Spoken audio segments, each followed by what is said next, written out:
ادریس صاحب، بخاری شریف میں حضور پاک کا ارشاد ہے کہ اس طرح نماز پڑھو جس طرح تم مجھ کو نماز پڑھتے دیکھتے ہو۔ سوال یہ کہ حضور نے کس طرح نماز پڑھی جبکہ بخاری شریف میں حضور نے رفع یدین کی نماز پڑھی ہے؟ بخاری شریف میں حضور نے رفع یدین کی نماز پڑھی ہے۔ دیکھیے، حضور نے مختلف طریقوں اختیار کیے مختلف اوقات میں۔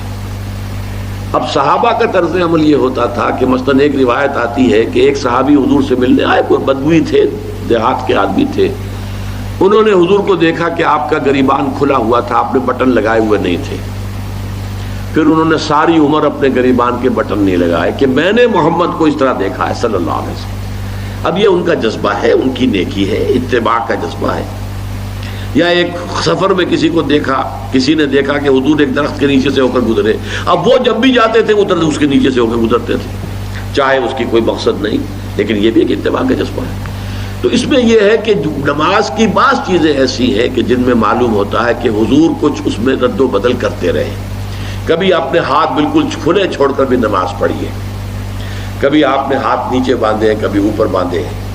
اسی طریقے سے رفع یدین کبھی ایسا بھی ہوا ہے کہ آپ نے وہ کی ہے جیسے کہ اہل حدیث حضرات کرتے ہیں، اور جیسے کہ یہ شیعہ کرتے ہیں وہ اس سے بھی زیادہ کرتے ہیں۔ رفع یدین اہل حدیث سے آگے ہیں، وہ بہت آگے ہیں رفع یدین کے اندر۔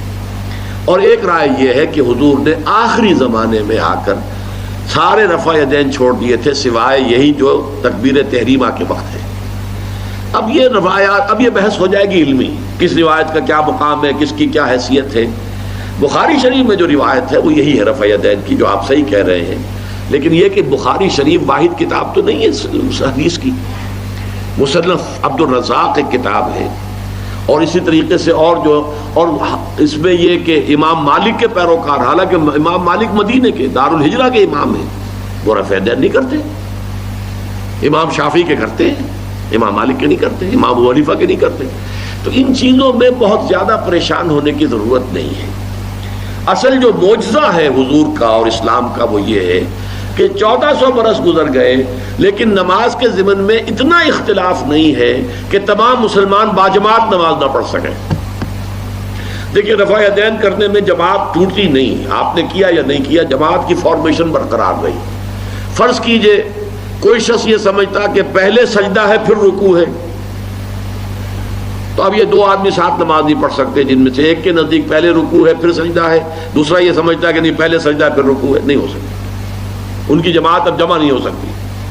یا کسی کا یہ خیال ہو کہ جیسے ہر رکعت میں رکوع ہے کہ سجدہ بھی ایک ہے، وہ ایک سجدہ کر کے کھڑا ہو جائے۔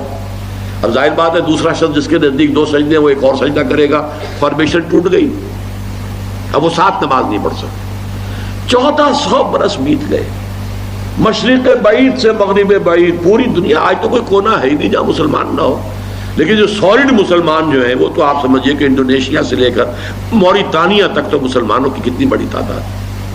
لیکن کہیں ایسا نہیں ہے کہ آپ کی فارمیشن ٹوٹتی ہو، کوئی ایسا مسلک نہیں ہے جس میں یہ خیال ہو کہ مغرب کی رکعت میں دو ہیں جیسے فجر کی ہے، نہیں، وہی 3 رکعتیں ہیں۔ کوئی ایسا مسلک نہیں جس میں یہ معلوم ہو کہ فجر کی رکعتیں 3 ہیں 2 نہیں ہے، کوئی نہیں۔ عصر کی 2 ہیں یا 4 6 ہیں، کوئی نہیں۔